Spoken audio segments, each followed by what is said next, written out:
Does that mean he did it? No, but it means that the Warren Commission was an absolute. It was a Okay. farce. It was a whitewash. All of these handpicked people by people that ought to have at least been questioned about their possible roles in what happened. Right. And so that's why. So not to say that that's right or wrong, but that's why people that fuels conspiracy theorists. Or if you take 911, there was no mention about things that we kind of know today. We're part of what happened about the foreign policy and all the rest of it.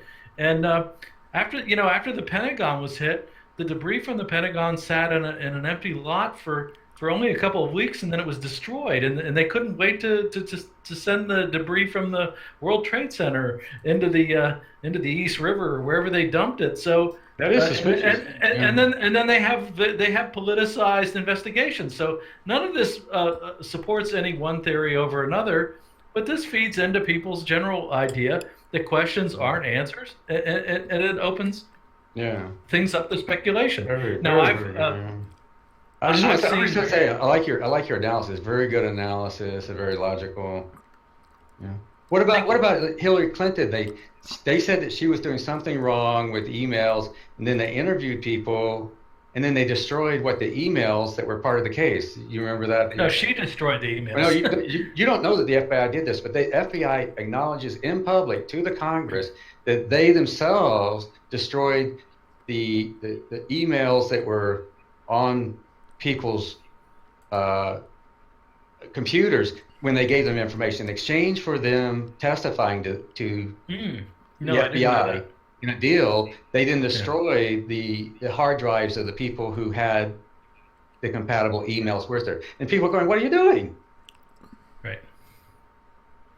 Anyway, I get your point. So it could be like a loss of confidence in the official story. You told me you actually were concerned more maybe when you were young about the Kennedy assassination. You were more involved in considering whether it was true. No, I still find it an interesting topic. I still my own. I don't have primary source evidence or anything, but I tend to think that the least likely explanation for the Kennedy assassination is the official lone gunman one. I just.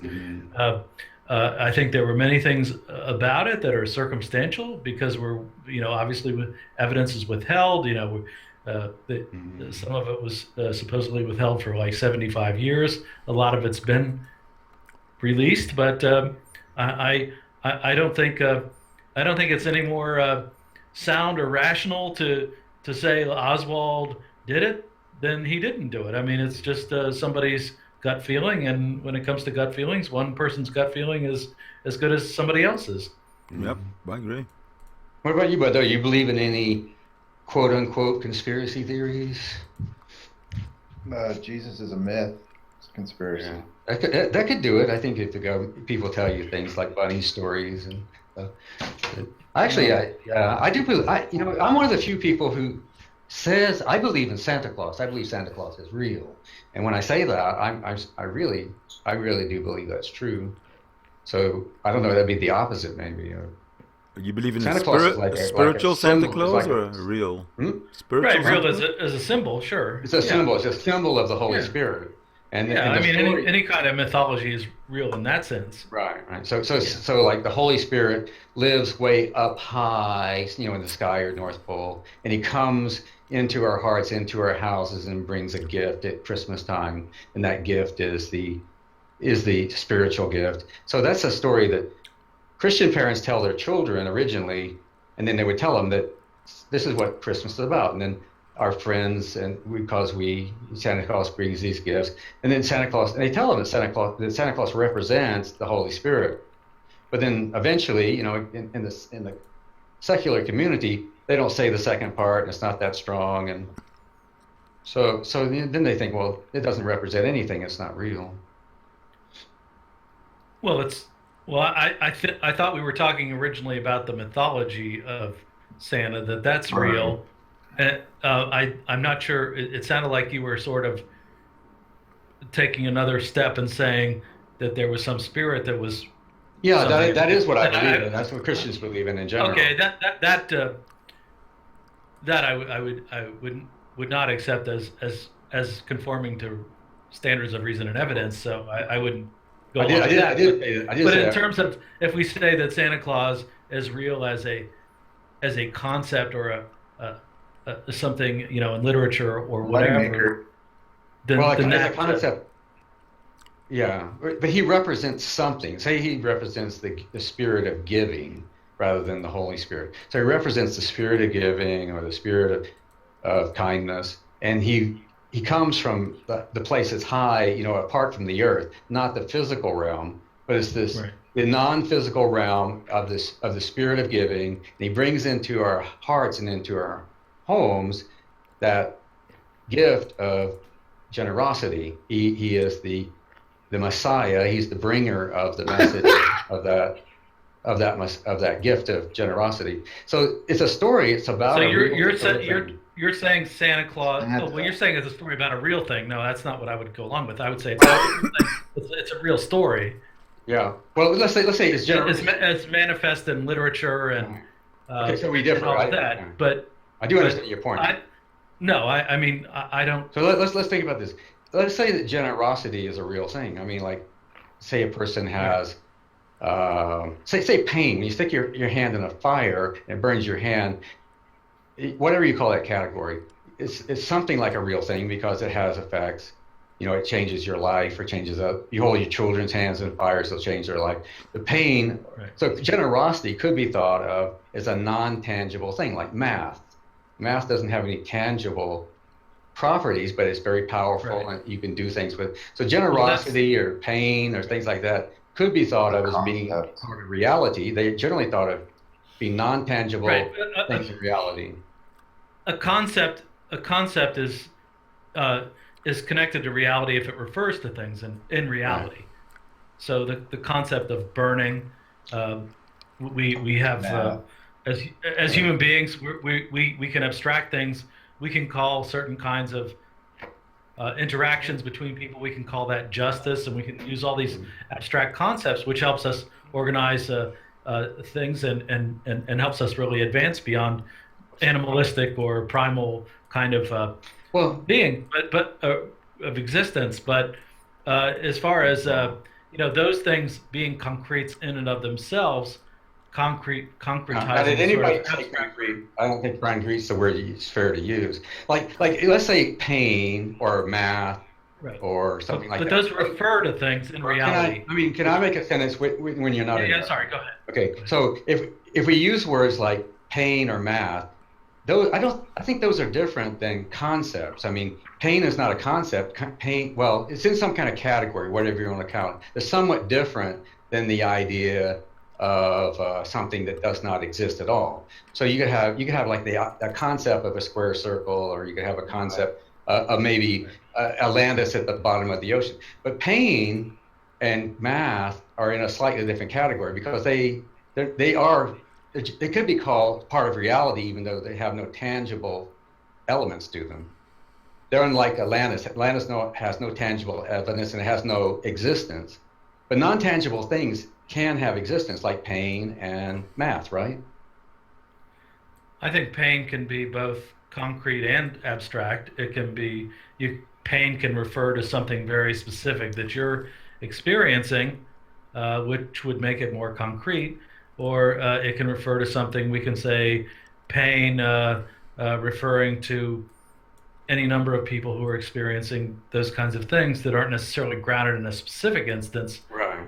Well, that'd be like the pain of paying your taxes or something like that, right? That would be, well, not just metaphoric pain, but if we were just to talk about, I want to alleviate pain and suffering, we're not referring to a specific individual, and that's valid. Okay. But it's more of an abstraction. Doesn't mean it's invalid if it's referring to something in reality or a group of things in reality. It's when we say human being. Human beings, we're referring to every human being that ever did exist, will exist, or is existing right now. Yeah. But it's abstract. But if we say a human being, we're referring to something very concrete. Okay, so we acknowledge that there are some things they're in the special category that are real and they're not an abstraction. And a non-abstraction that has no tangible properties does exist, like pain. When you stick your hand in the fire, you stick Bunto's hand in the fire or something, that's real. Right. So you can say whatever words you want, but I think if we use the word concrete, that's the opposite of what that word means in either in philosophy or in reality. Concrete means it has physical concrete, as in rock-like properties. That's how I was attempting to use it, yeah. So I would think it's not fair to say that pain is a concrete thing. It is a non-physical thing. It's the opposite of a concrete thing. It's a non-physical reality. So I would say every non-physical suggestion falls in that category. But pain does. Most philosophers say that math falls into that category. It's not something that goes away. It's something that's real.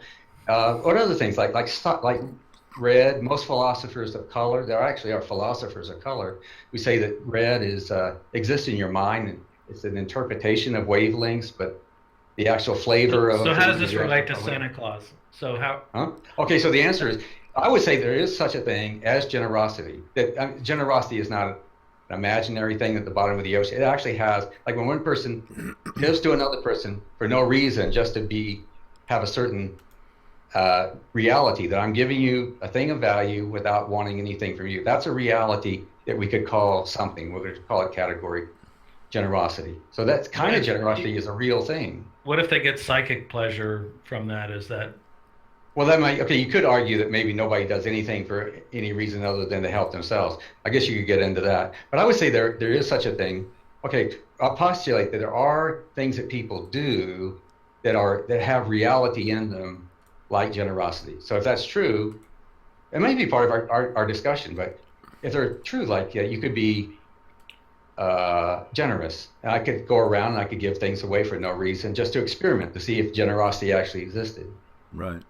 And so if that's true, then you could have a symbol of generosity, and that symbol would represent something that's true.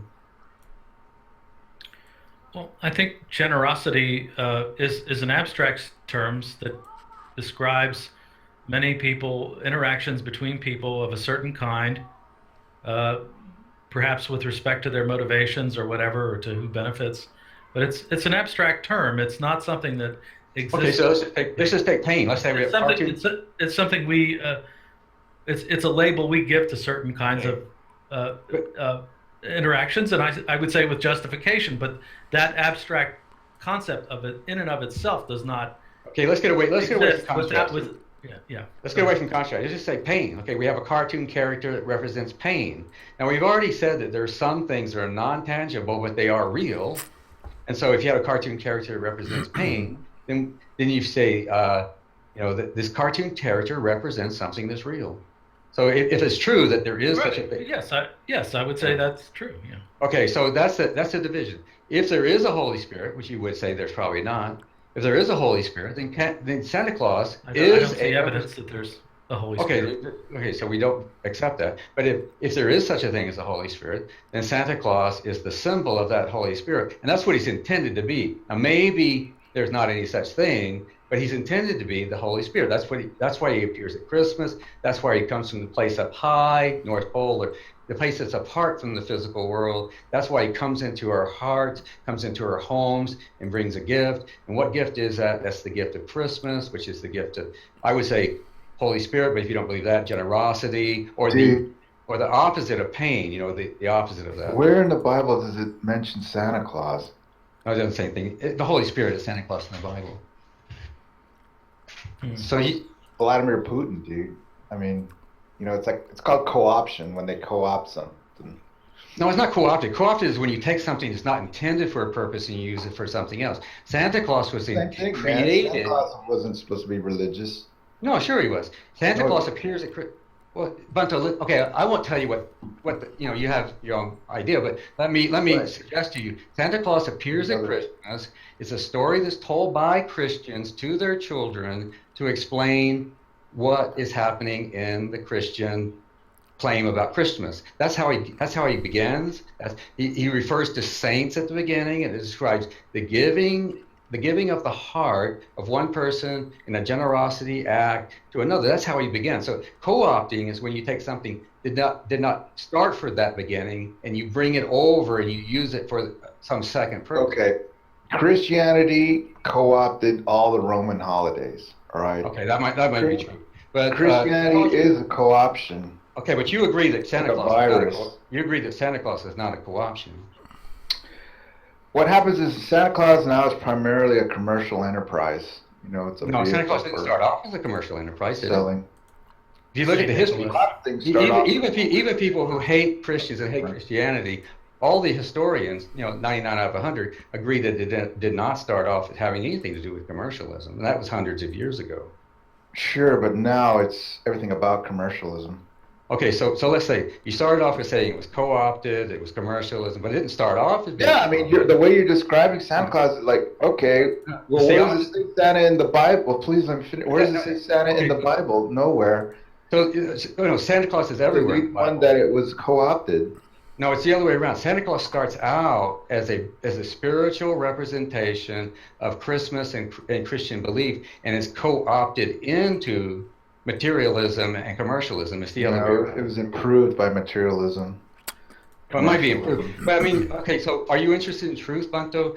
If you want to look at Yeah, I am, but that's why I'm like trying to counter you, dude. okay, look up 20 top historians. No, Mike. No, let me say something. You can't just stop me in the middle of a sentence. You look up 20 historians, not me, 20 historians who are atheists that tell people in atheist terms, where did Santa Claus begin? And they'll all agree that Santa Claus began as a story about a Christian saying. Mike, So it's that neither is here nor there. Well, it is because you're saying We're talking about myth. Okay. no, we're not talking about myth. We're Yes, we're talking about a symbolic story if that's a myth, but it's not a myth because it's a real thing. But you're claiming No, that it's a real thing. co-option. It can't. Okay, you tell me, truthfully, if it starts You off. cannot talk things into existence, Mike. I want you to know that. I know that, and you let's can't just talk. say You that can't. You Santa's can't. real, but we realize that he's, He's a obviously symbol. not, because there's no way we can test it. No, you should. And it's the same problem with Uh, theism. But we cannot test you can- these things. You can disagree, but some of the things you're saying, Banto, let's say it real. Your own side, your own atheists who hate Christians, will all agree Right. get against you. They say that Santa Claus did not start out as a commercial. We don't hate Christians. They just Well, confound anyway, us. stay on the subject. That Santa Claus did not start out as a commercial thing. So they disagree with you 99 out of 100 professional historians on your own side.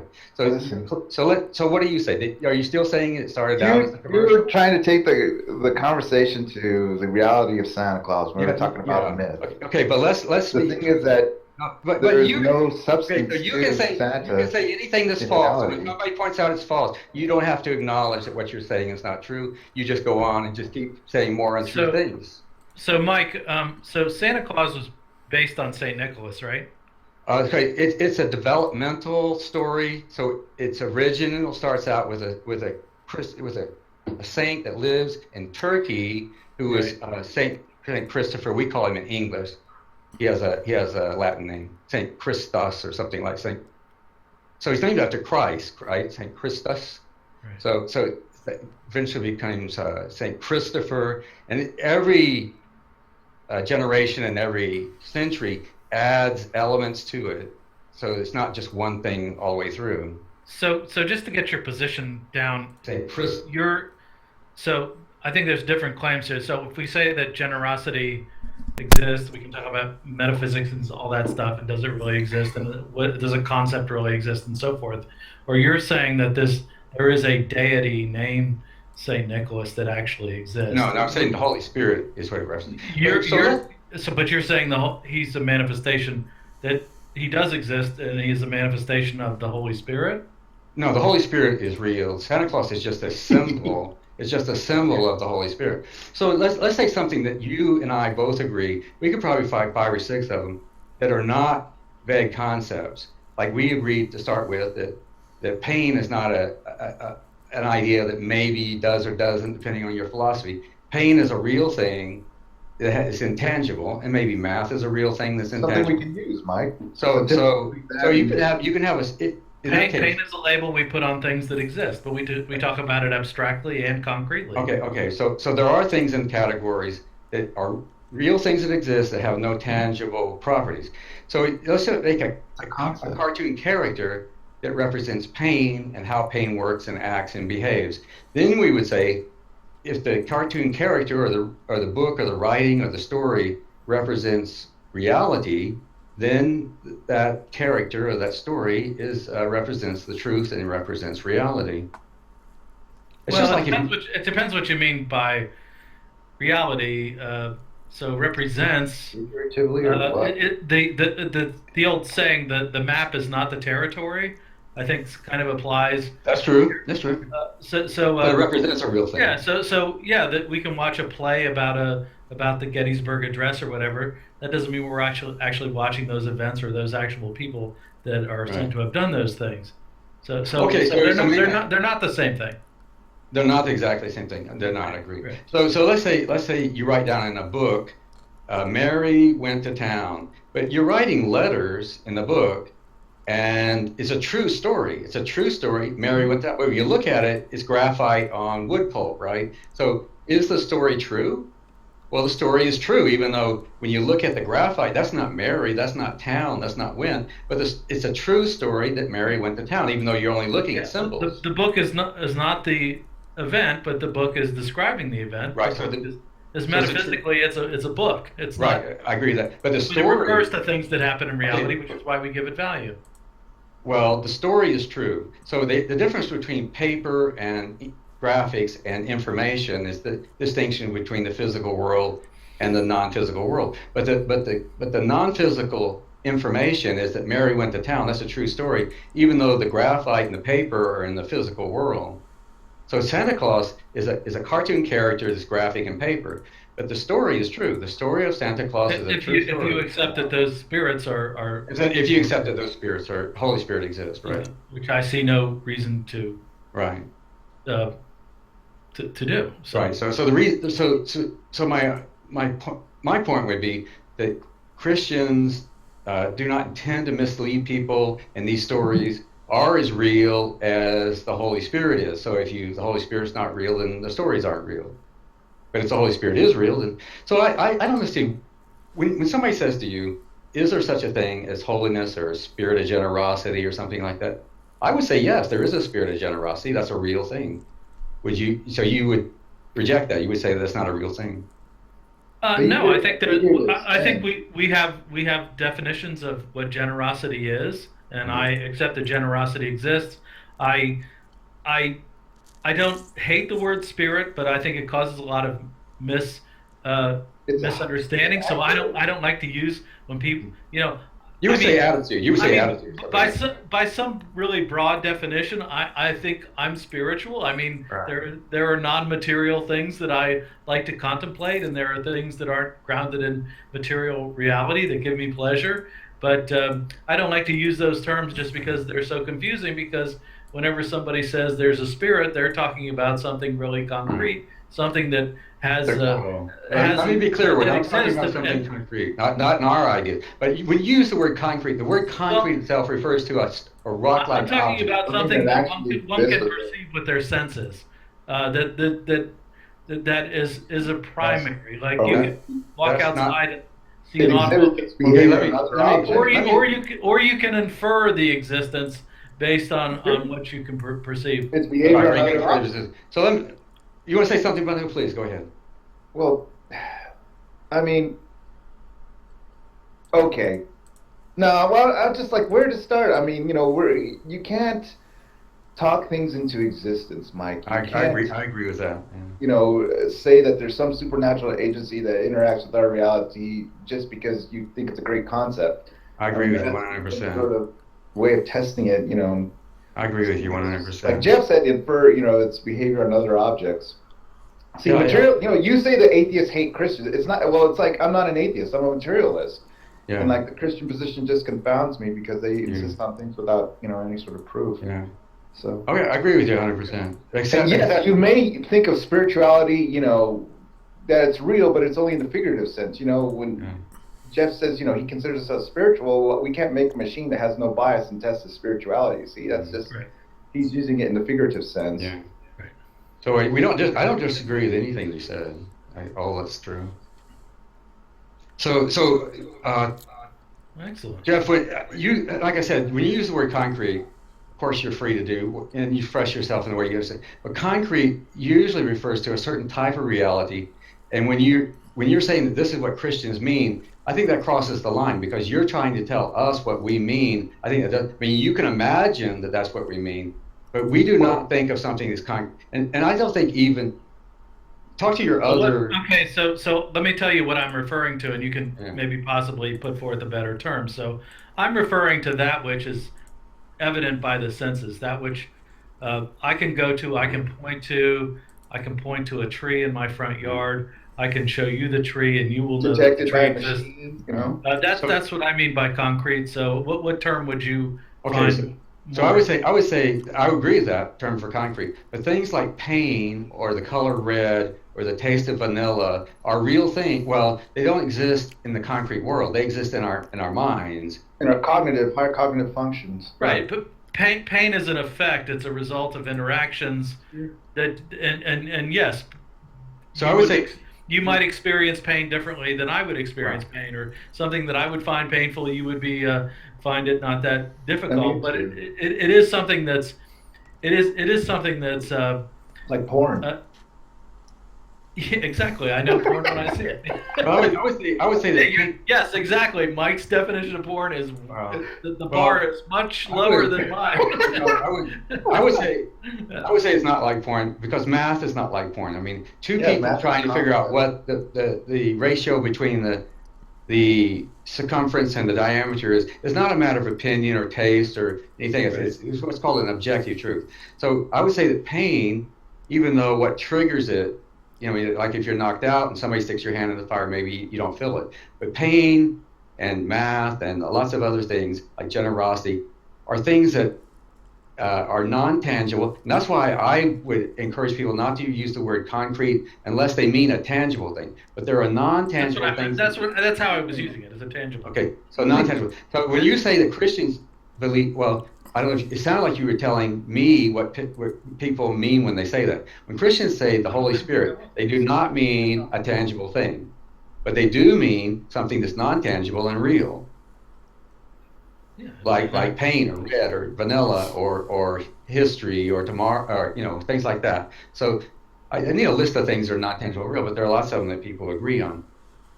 So so the idea is that these things have powers and that they have effects and you can measure those effects. Like Banto was asking for powers and effects which you can measure. And so like if you treat somebody in a certain way, the idea is that I think in the secular world they would like to call it an attitude. Like if you treat people with an attitude of kindness or an attitude of generosity, it does have measurable effects on people. You can see it changes people in society. Science. Okay, so these ideas, in the spirit, the difference between an attitude and a spirit, according to the Christians, is that the attitude is usually thought of as something that arises out of people. Materialists think that attitudes arise out of the combination of chemicals and different kind of properties in the physical world. And Christians believe that the spirit is like that, except the spirit is something that's eternal and which is being perceived by the physical world, but it's not dependent on, it's not arising out of the physical world. So the idea of generosity in the Christian mind of the Holy Spirit can exist independent of the physical world. The physical world just comes into existence and observes it as a reality. Well, the fact that there are a lot of things which people measure differently doesn't invalidate conceptual thinking, and all of this are entirely. When you go to the hospital, for example, my wife had surgery. They would ask her on a scale of 1 to 10, what's your pain level? And she would say 3. Somebody else might have said it was a 5 or a 6. But that doesn't mean they're. That just means that it's something that's really hard to measure. It's hard to convey. Just like being spiritual. If you have a religious experience, you claim to have a relationship with God or whatever, that's fine. I don't dispute that you you've had experiences and that you've come to those conclusions. Yeah. But the bar's a little higher for me. Those experiences don't quite sell it to me. They do for some people, but if somebody tells me they're in pain, I don't say, well, you call that pain. I accept that I call that pussy. Yeah. So I don't know. So I don't know where all this. We're talking about a minute. Maybe in a minute we'll come back to. We started out talking about why do people believe in conspiracy. I have a comment about, but I kind of like other people get their own ideas, and I think also people like to be more levity and not so serious. So other things come up. Yeah, I'm for that too. I've had a long day, so I like a little bit of intensity, but a little levity is fine too. Try salvia. Try what? Try salvia. Salvia, with a reference to something, but I don't know what it is. Yeah, it's a type of smokable substance, kind of like weed, but it kind of makes you lose your mind temporarily for about. It's stronger than shit, right, Sid? Salvia. So what kind is it? Like a chemical? Does it come from a chemical factory or a plant or what? Plant. It's a plant. It's from Russia. KGB. Russian salvia. It's like something like you smoke it or what? It's a herb, like mint or something. It's like smoking pop rocks. Yeah. I don't think you'd really suggest that, Bunto. Surely not. It's a very, very, very mild form of levity. Of whatever it is you get when you smoke anything, I guess. It's a Schedule A levity, right? It's like when you've had your first sip of a beer or something that you haven't had for a long time, and you feel, wow, that was the best beer I've ever had, and 2 seconds later you have another sip and it's just beer. Then I just feel full. Mr. Keller, good to see you, sir. Nice to see you, St. Tommy. Thank you. A concrete apparition, indeed. What does that mean? Take Tommy as a concrete apparition. He's appearing, and Tommy is a physical thing. Could be hologram. Computer-generated conspiracy. Yes. Just so, Bunto, have you ever heard that the whole universe may be a hologram? Have you ever heard of that? Yeah, from that dude. What was his name? Sid? The guy who thought we were living in the Matrix? Well, Bunto, leading physicists around the world say on video that they say that the holographic universe is one of the leading theories about the nature of the holograms. There's academics are saying that. Sounds like salvia. No, it's not. It's not really. No, it's not. Like I can show you a video right now of top physicists in the world who are saying that the universe was a theory. They don't know if it's true, but they say it's academic. Sit around all day thinking up stuff to stump the shit out of science. No, it is science. They're saying it's science, but gotta follow that grant money wherever. Right. It started off with quantum physics. That's when quantum physics started. They found out a lot of things they didn't know before. Like they thought before quantum physics that the whole universe was analog, like anything that existed. You could like divide it in two, like maybe a wave or something like that. Or so they started in quantum physics. They found out that things have minimum sizes. When you get down to a certain size, there's nothing smaller than that, and that means that that it's not analog. It's there's a minimum size. It's a minimum bit, and this is true for time too. That time has a minimum size. So those are called quantum time and quantum length. Planck length. You ever heard of? It's actually German. Planck length. That's what quantum mechanics. Max Planck.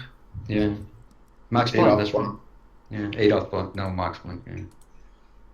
So because the universe is digital, that got them started, and there's a lot of other reasons why they say the universe seems to be like a hologram.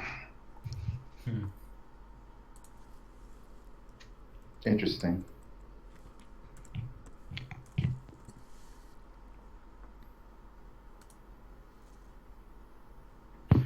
I'll be back in a sec. Talk amongst yourselves.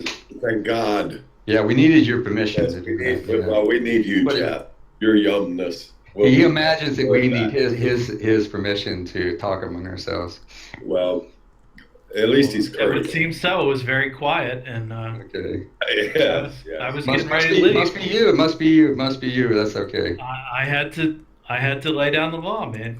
You guys Just gotta come talk. back soon. That's all we can All hope. right. Okay. He's just going to get a juice from. He's just going to get a juice from the fridge. He'll be back. Yeah, and the water closet too. Thank you. See you in a bit. Hey Tommy, how are you? Sorry. And then it's all this fucking living house. But I'm alright. Thank you. Same. Get back was on that? here. As if. Who loves St. Tommy? Do you love me, Bunto? Oh yeah. Do you Look at love Pat me, in here. Sydney? Do you love me, Sydney? A little bit. Yeah. And I kind of Hey, grow. I what grow. about- Let's go down that. How come you got in a big fight with lyrics?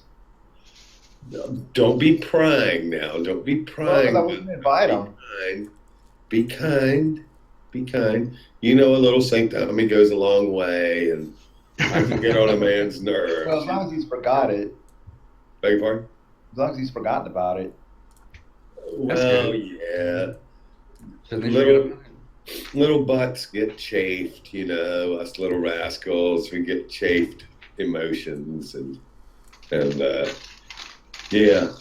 Old Are dog's you in out. good? Are you still in good with lyrics and Brojo? And Yeah, sound today. Good. Did they spread negative St. Tommy vision? No. They didn't That gossip was like the other day, girl. man. It was like lyrics left. I guess you came in and lyrics left, and it was like, what happened? I know, man. I'm like lyrics repellent or something, you know? Jeez. Try salvia. Hey, Sid, smoke some fucking salvia for us, You man. don't even act like that, Bunto.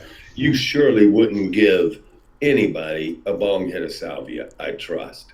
Let's load up, Sid. Load up the pipe, man. I want to see a big puff of salvia. Listen to him, man. He's angry. You're angry, Bunto. Isn't he? Are you mad? Isn't he an tonight? angry man? Load up some salvia, Sid. I can't. It's illegal in the United States. Well, you're not in the United States. It must be good shit if you. I know, but I'm broadcasting into the United States. Don't forget, Mark Emery went to jail. You can't use it if you're broadcasting into it. That's right. Mark Emery went to jail for doing much the same thing. No Wait, I way. didn't hear that story. What's that story? Oh, Mark Emery, he used to sell marijuana seeds by mail order, Counting apples. and the American government went after him. He never ever went he never crossed the line. But anyway, the American government went after him for selling poison to the United States, and the Canadian government decided, and they wanted to put him in jail. So the Canadian government said, "Sure, come get him, or we'll send him to you." And the Canadian government, the Conservative government, had put Mark Emery in jail in the States, Louisiana or somewhere, for 5 years. He's back now. Oh, okay. He's back in Canada now? Yep. Okay. Yeah, but So I still. think it didn't have a Bill of Rights. Well, I think the Stephen Harper government, who was responsible for it, they should have been shot. I thought guns were illegal in Canada. No, what do you think the police have? Oh, Who should be shot? bad breath. Oh, Stephen Harper, Who's he? the ex-prime minister of this country. For what? What did he do? Sorry, I missed it. Man, Oh. I love this meme. He agreed that Mark Emery should be sent to prison in the States for selling Is mail that order. the Ottawa? Oh, who's that? I'm sorry. Mark Emery's he's Popular. he's the Prince of Pot. He used to sell, or he still does, sells marijuana seeds. So because he was selling them to the people in the States, he was accused of selling poison, and therefore he was sentenced. And he was. You know who the biggest distributor is on the East Coast? No. Seaman. Seamus? Yeah. Was he convicted? I mean, it's drugs, isn't it? I mean. No, it was drugs, seeds, right? Marijuana seeds. No, it's drugs, right?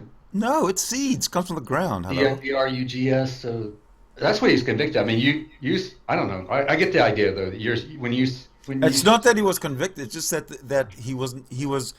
So they sent him to the U.S. to be They prosecuted? sent him to the U.S. to serve his time. Yeah. Well, that is pretty deplorable. I don't think. I anybody totally agree with you. Horrible. Yeah, that's awful. It's a good thing. It was the I don't know. That's fucking as Soviet as you can get. Mm-hmm. It's American. I think it was Americans that did that, right?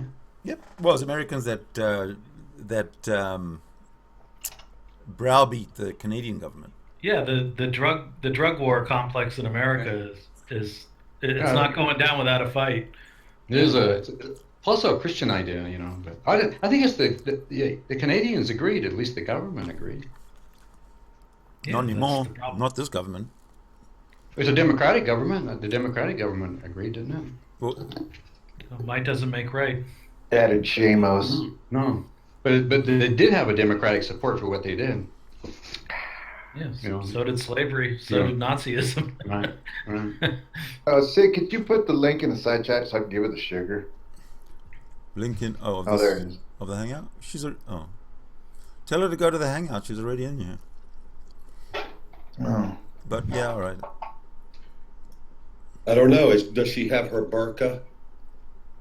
Because I don't think she's to Jewish. some, it is unholy to display one's countenance. No, she's not wearing a burqa. I don't think I don't think she's a Muslim anymore. I don't know. I just get that impression. Sugar? Sugar's never She been was a Muslim. Muslim. I think she was only Muslim for a short time. You're talking about Lindsay. Yeah, she was a Muslim. I don't abide legalism. Why are you talking about Lindsay when we're talking about sugar?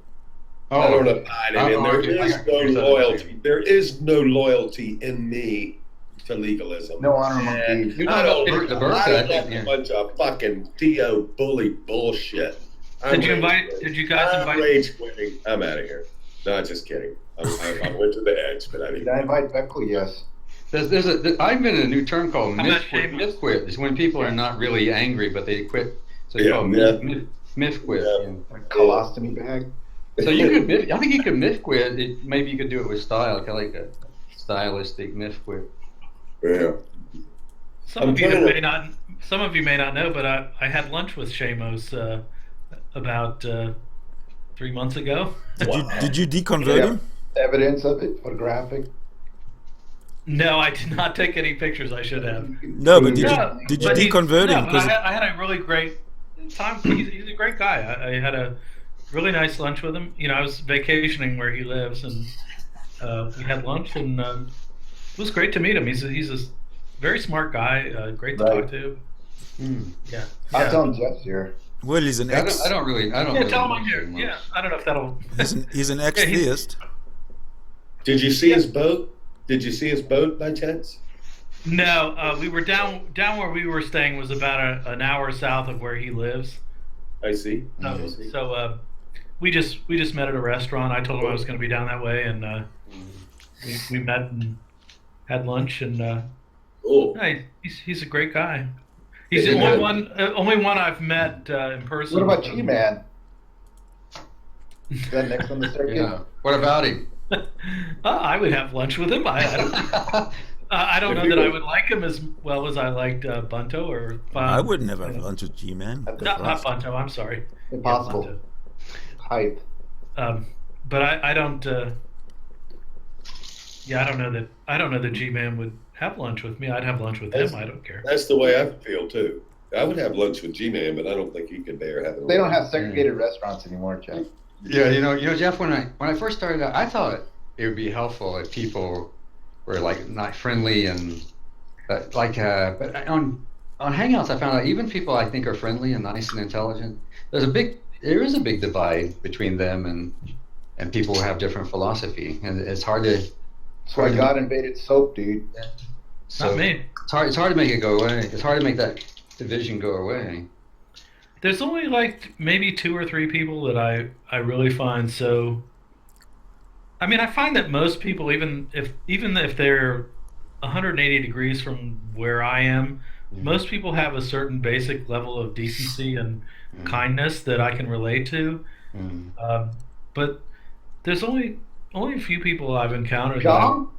I'm surprised at how people are. No, I would hang out with him. There's a guy in the room here earlier named Sidney who was arguing with this guy named Hillbilly. There's Sidney right there. I know he's there. He was arguing with Sidney, and they argue with each other so intensely. And then after he left, Sidney told me that he thought Hillbilly was a nice guy. I like Hillbilly too. I don't see how you guys can do it. He's on my side. I don't like him. I should. Meet this guy. No, he's a guy that I'm glad he's not on my side. If he was an atheist, I probably wouldn't like him as well. Yeah, he's an embarrassing cousin. I know, but right. I don't know him. He's not my family. That's funny. But I mean, I like the people on Google Plus. I've never done a tally, but I would say I like the people that I really like, Bunto and Sid. There's probably more theists that I really like. Darwin's deity, man. He's a hell of a guy. He was in here earlier. Who? God. And he got into the mic. Him and Mike had a huge argument. Well, I would say a little one. That was the guy that came in. He wanted to tell everybody off and have the mic all the time. He wouldn't let anybody talk. Yeah. I've got better things to do with my time, MK. Yeah. Okay. That's what he told us, like unless he could tell us all off and hog the mic, he had better things to do. He needs to be respected. He's very scripted like that. He's very scripted. He gets triggered to say certain things that are very predictable. I think I've been on with it. What's his name again? Deity? Darwin. Well, he's got a whole bunch of names. Oh yeah. Yes, I know. You get him in that loop, and it's like. I'm a certified troll, so he will not speak to me. Unfortunately, I've been. Oh, you're on his troll list?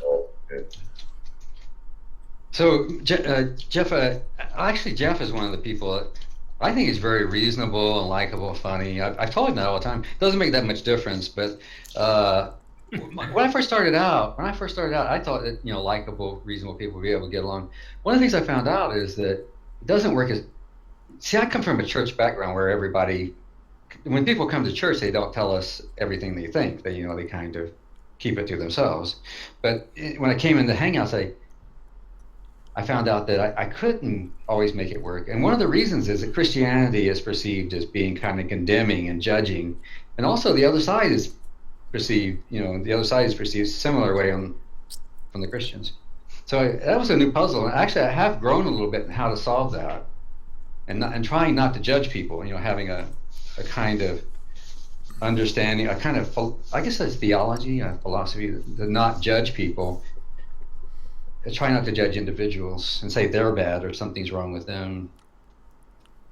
Yeah, I mean, I find that sloppy thinking is just pervasive, and I don't think it's that bound to any particular worldview.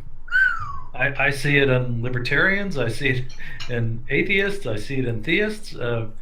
So it's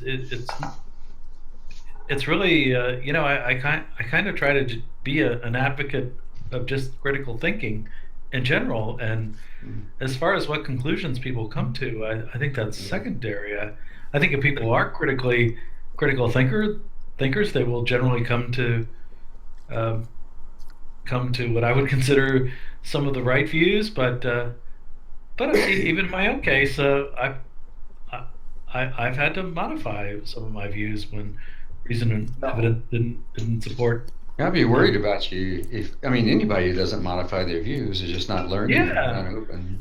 Yeah. I was impressed by Sid. Sid, can you hear Sid? Are you listening? Perfectly. Yeah. I was impressed by Sid that he could talk to somebody like Hillbilly, and then I'm sorry, Tommy, I got on top of you a little bit. He could talk to somebody like Hillbilly, and then at the end of it, after Hillbilly left, very, very hostile, screaming and yelling, almost nobody listening to each other, just basically yelling back and forth. Then he said, I kind of like him. I thought that was informative, said that you could do that. Well, you got to separate the person from their philosophy. Yeah, exactly. I remember years ago, I used to disagree with one of Sue's family members, one of her cousins, and we would have this really lively discussion, and Sue would think we were fighting. And when it was over, we were just fine with each other. We were very spirited and very firm about what we believed, but we were enjoying it. And some people don't interact that way, but Sid does, and Mm-hmm. One of the problems I found, though, is that the things that Christianity says to people, and to some degree the things that atheism says to people, are fairly strong, and so I can't get that part out. But actually, some people have encouraged me in talking and thinking, which I think eventually does cause a problem I can't get out of it, where there's some division that just can't stop it from being there. But one of the things is like Bunto. Bunto, are you listening? Yeah, so he might be. Yeah. Yeah, he's not.